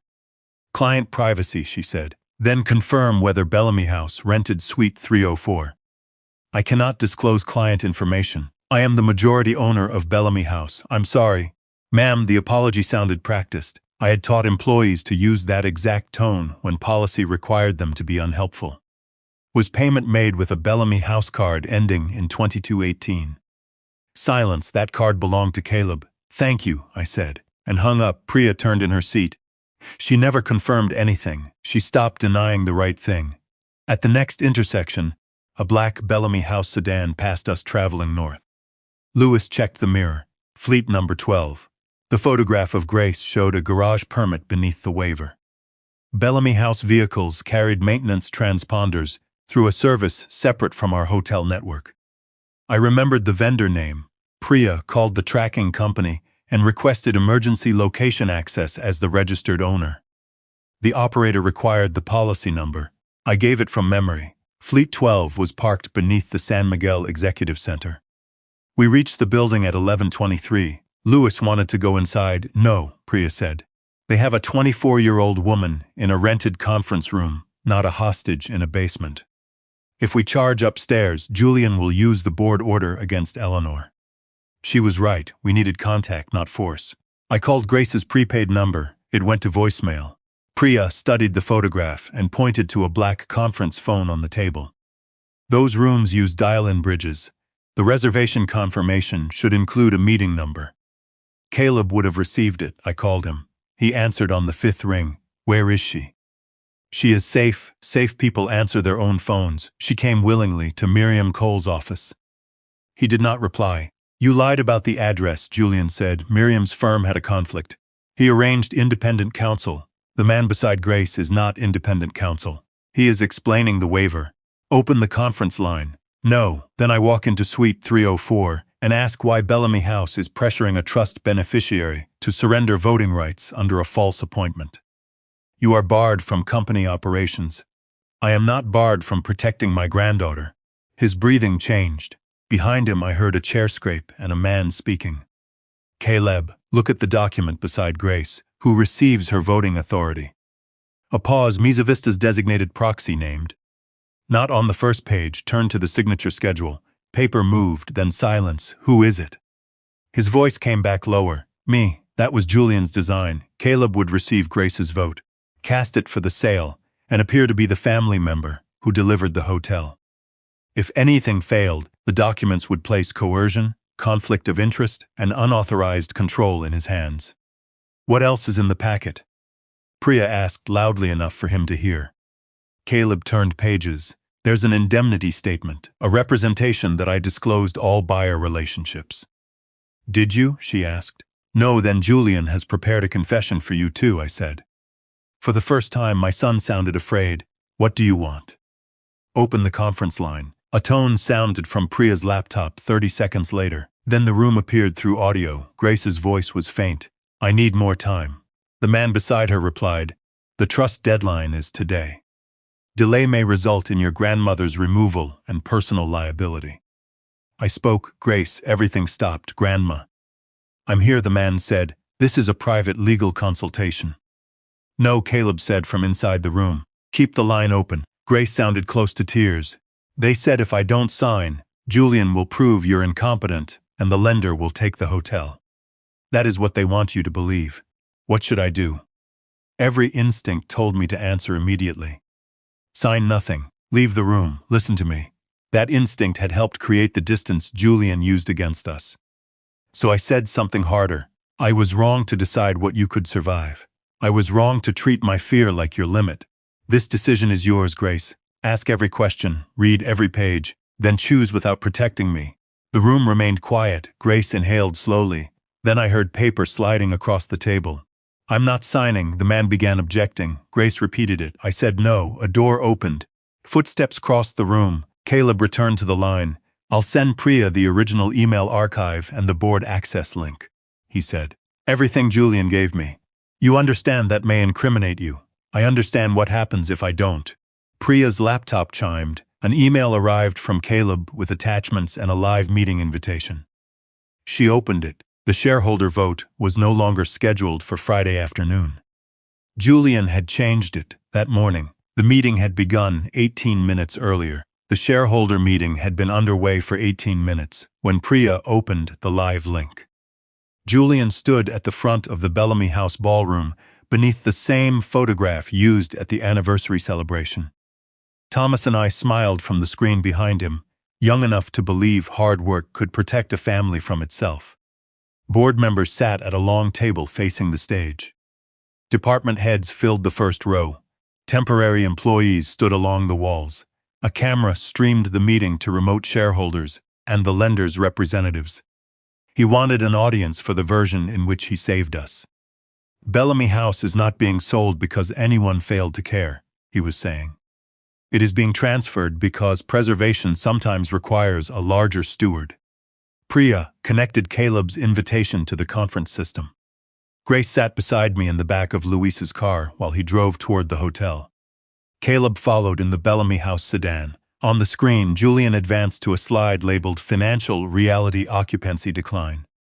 Deferred maintenance, labor instability, insurance exposure, historic compliance risk.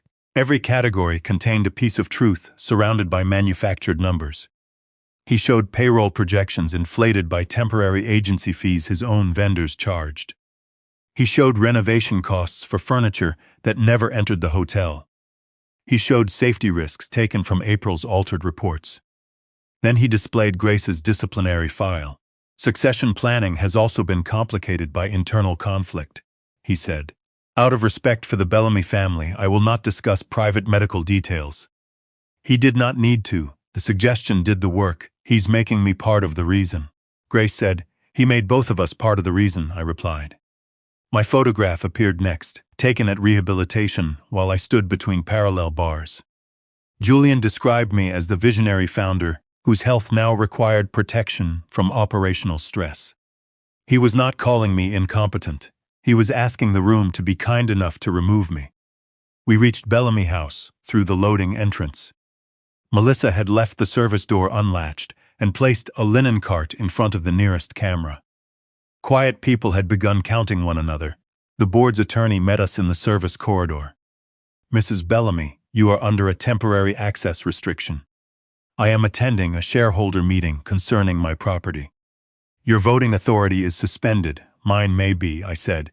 "Grace Bellamy's is not." Grace handed him Miriam Cole's letter confirming her beneficial ownership, the intercepted trust notice, and her formal objection to any proxy waiver. "The board has not verified these documents," he said. "Then verify them on the record," Grace replied. Her voice was calm, not the brittle calm I had once mistaken for agreement. This was chosen. The ballroom doors opened as Julian introduced the proposed buyer. Mesa Vista Hospitality Solutions would assume debt, preserve employment, maintain the Bellamy name, and invest in restoration. Caleb entered first. That caught Julian's attention. Grace followed, then Priya, April. Louis and I walked in behind her. The room became quiet in stages. "Eleanor," Julian said, "this meeting is subject to the board's temporary order. I am not asking to vote. Then I'm not sure why you're here. To listen." Grace walked toward the shareholder table. "I am here to object, Grace. Your voting status is unresolved. My mother's trust says otherwise." Caleb took a seat at the far end of the board table, away from Julian. The board chair, Harold Stein, called for a recess. Julian refused. The lender's deadline does not pause because family members arrive without notice. That exposed the first weakness in his performance. A neutral consultant would have deferred to the chair. A man protecting a transaction could not afford delay. Grace placed Miriam's letter in front of Harold. "Record my objection before any vote." The board attorney reviewed it, then nodded. Objection entered. Julian continued, but the room no longer belonged entirely to him. Priya raised one hand. "As a former controller and consultant to the majority owner, I request that the financial assumptions be identified by source." "This is not a public hearing," Julian said. "No, it is a sale based on numbers your vendors created." She distributed a chart: 6 companies, 6 recent registrations, 4 shared addresses, 3 common agents, more than $900,000 in payments, refunds, and credits tied to entities connected to Mesa Vista. Julian barely glanced at it. Vadner overlap is common in hospitality restructuring. April stood. "Recycled inspection photographs are not." She placed the official preservation reports beside the altered versions. "The structural failures presented here were not documented at Bellamy House. 2 photographs came from unrelated properties. My signature was applied to a report I did not issue." A murmur moved through the room. Julian's smile faded, but his voice remained even. "Then your agency has an internal security problem. That does not invalidate the need for a sale." Louis stepped forward. "The same can be said of your hotel systems." He submitted photographs from room 214, vehicle logs, keycard equipment, and the brass mechanical override. Julian turned toward Harold. "Mr. Ortega was suspended for unauthorized access to confidential data."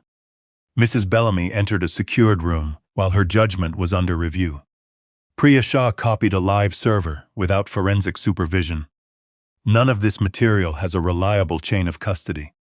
He had prepared that answer before we arrived. Worse, parts of it were useful. Priya's evidence raised serious questions, but it did not yet prove every file had remained unchanged.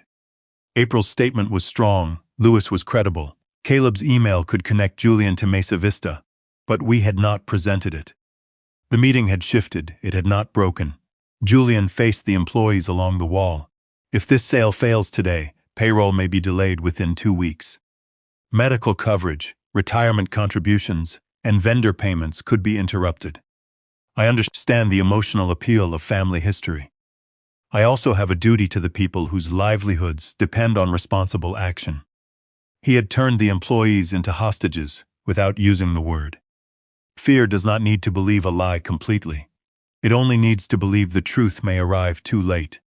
Harold called for 10 minutes of questions before the vote. Grace leaned toward me. "We need Dana." She withdrew, I said. Then the ballroom doors opened.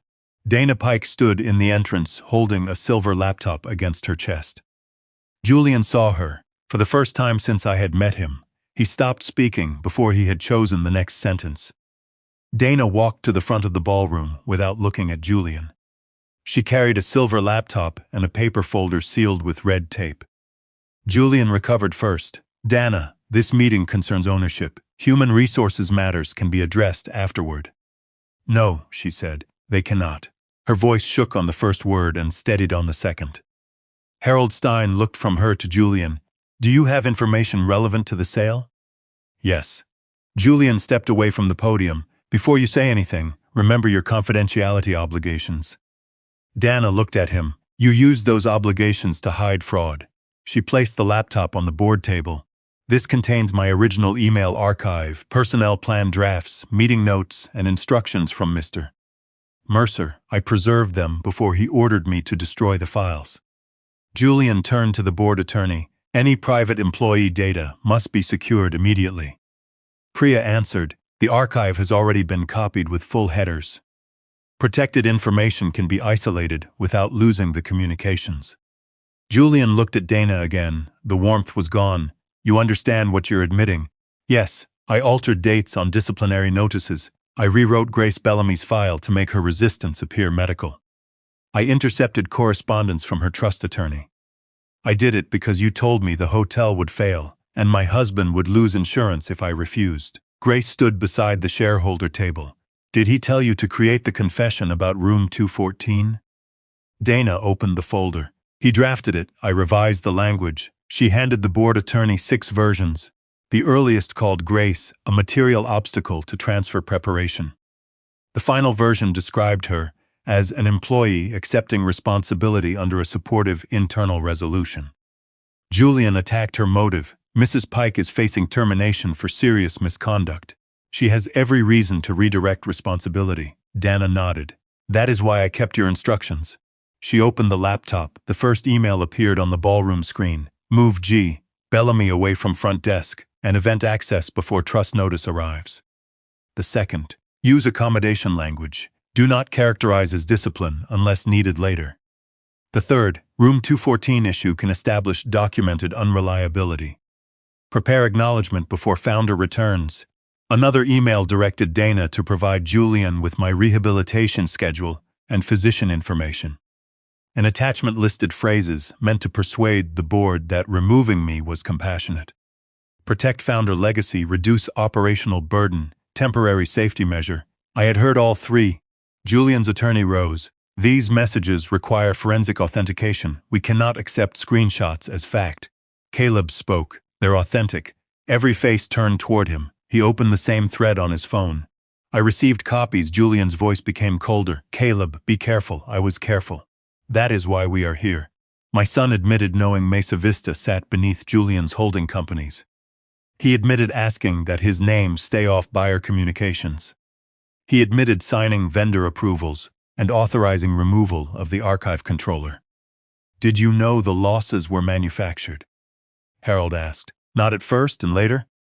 Caleb looked at Grace. Later I knew enough to stop asking. It was not a defense. It was the first honest statement he had made about his role. Julian returned to the podium. A compromised employee and a family member seeking leniency do not prove that I created false financial records. Mrs. Shaw accessed a system without forensic supervision. Mr. Ortega stole a key. Ms. Bell's department lost control of her signature. These failures existed before I arrived. I stepped forward. You are right about one thing. He looked at me. This family made failures available to you. You did not create Caleb's resentment, my need for control, or Grace's fear that I would choose a document over her voice. You measured those weaknesses and built a transaction around them. That is a speech, Eleanor, not evidence. No, the evidence is in the question you are going to answer. Priya placed one scanned ledger page on the screen. It contained a guest entry from 1996 written by Ruth Calder. The page had never been included in the recovered digital archive. Amelia had inserted it beneath a photograph because Ruth asked that her address remain private. Only the original book showed the room number. I asked Julian, when did Ruth Calder stay at Bellamy House? I don't recall every guest from 30 years ago. Which room? I have no idea. Then why did Mesa Vista issue a refund last November under her name? Legacy data was supplied to the migration vendor. The scanned data did not include her room. Julian hesitated. Briefly, everyone saw it. Which room, Julian? His eyes moved toward the screen. 307. No one spoke. Harold leaned forward. How do you know that? Julian understood the mistake before the question ended. I answered for him. It appeared only in the original blue guest ledger. The book, he said, was with an outside preservation vendor. Priya displayed the storage invoices, the scanned guest database, and the fake reservations tied to ledger names.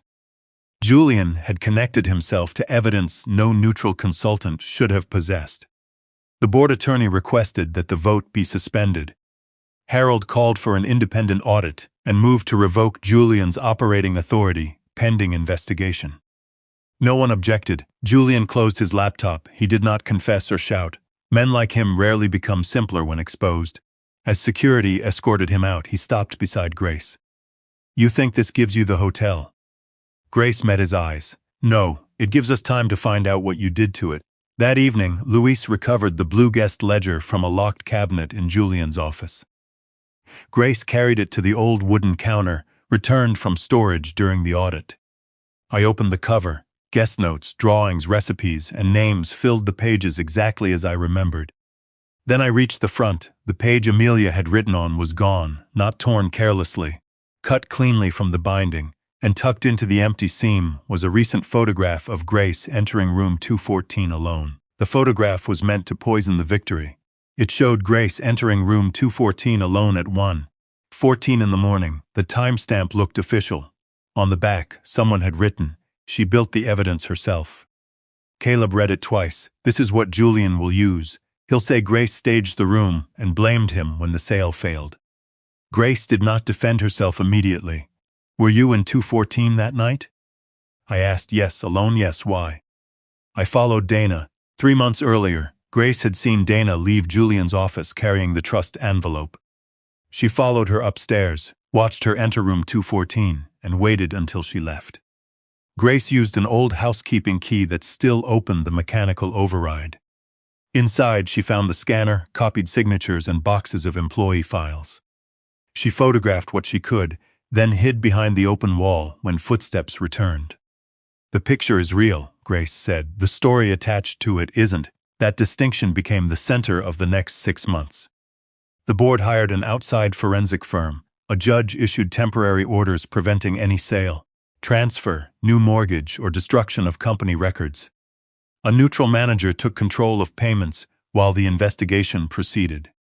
Nothing happened quickly. No one was arrested in the ballroom. No account was frozen because I made an angry call. Lawyers exchanged notices. Specialists preserved servers. Banks responded to subpoenas. Employees were interviewed more than once. The photograph was examined first.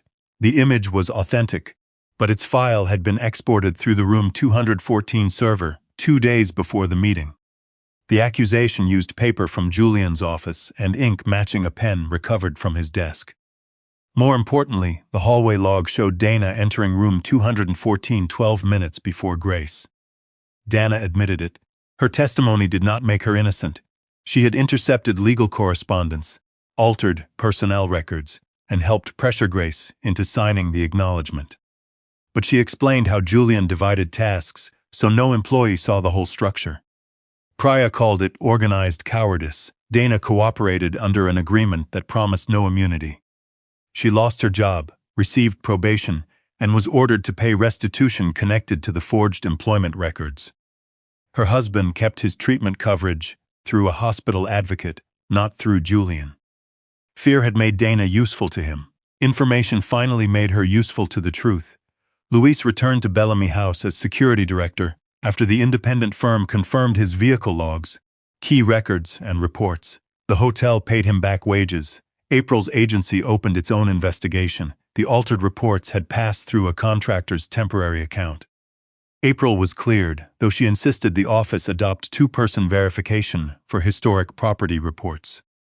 Priya remained through the audit. She found $1.2 million in false or inflated expenses, refunds to cards unrelated to original payments, and vendor charges routed through companies connected to Mesa Vista.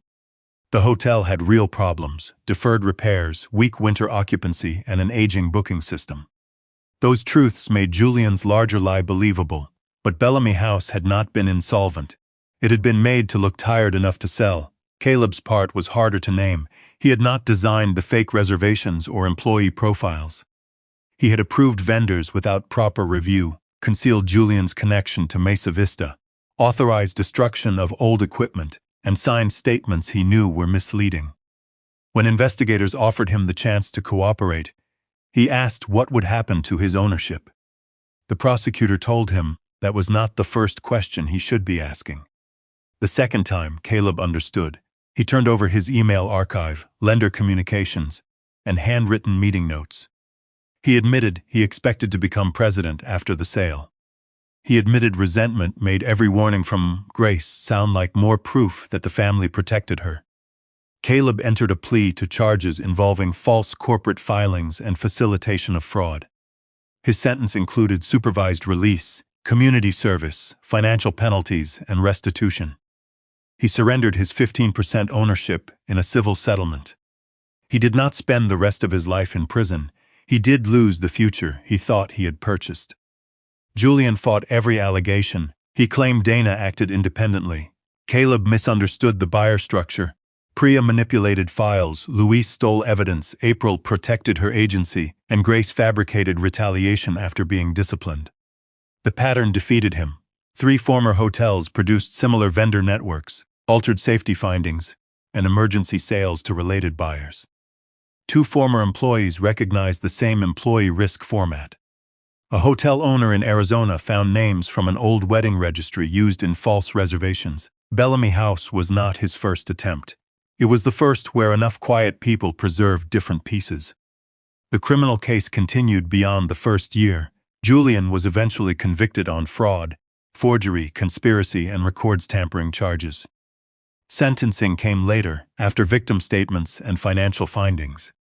Mesa Vista lost its claim to the property, and civil cases followed. Justice did not feel like applause. It felt like paperwork arriving on ordinary Tuesdays. Grace's name was cleared in writing. The false theft finding, performance plan, and Room 214 acknowledgement were removed from her record. The hotel issued a correction to every employee and board member who had received them. I read that correction aloud at a staff meeting. Then I added what the document did not say. I helped make those lies credible. I trusted records I had not verified. I treated Grace's fear as instability and my own control as wisdom. Grace stood near the back wall. She did not rescue me from the silence. Afterward, I asked whether she could forgive me. "Not because you apologized," she said. "Maybe because you keep changing." That was fair. The old front counter returned to the lobby. Thomas's brass lamp was repaired. A conservator restored the blue guest ledger and reattached Amelia's missing page, which Dana had preserved among her hidden copies. Grace resumed work, first overseeing events, then operations. She changed schedules, rehired employees, and created a confidential reporting process outside the executive chain. I tried not to correct every decision. Sometimes I failed, she reminded me. 9 months after the shareholder meeting, Grace asked me to come to Thomas's workshop. On the workbench sat a blue folder. "I need you to read this," she said. The first page was not a report, accusation, or threat. It was a formal proposal for me to transfer full operating authority of Bellamy House to Grace. At the bottom, beneath the signature line, she had written, "This time, the choice has to be real." The blue folder contained 12 pages. Grace had written the proposal herself, then asked Miriam Cole to review it. It transferred full operating authority of Bellamy House to her, while leaving my ownership intact. I would remain majority shareholder, but I would no longer approve schedules, vendors, hiring decisions, room assignments, or event contracts.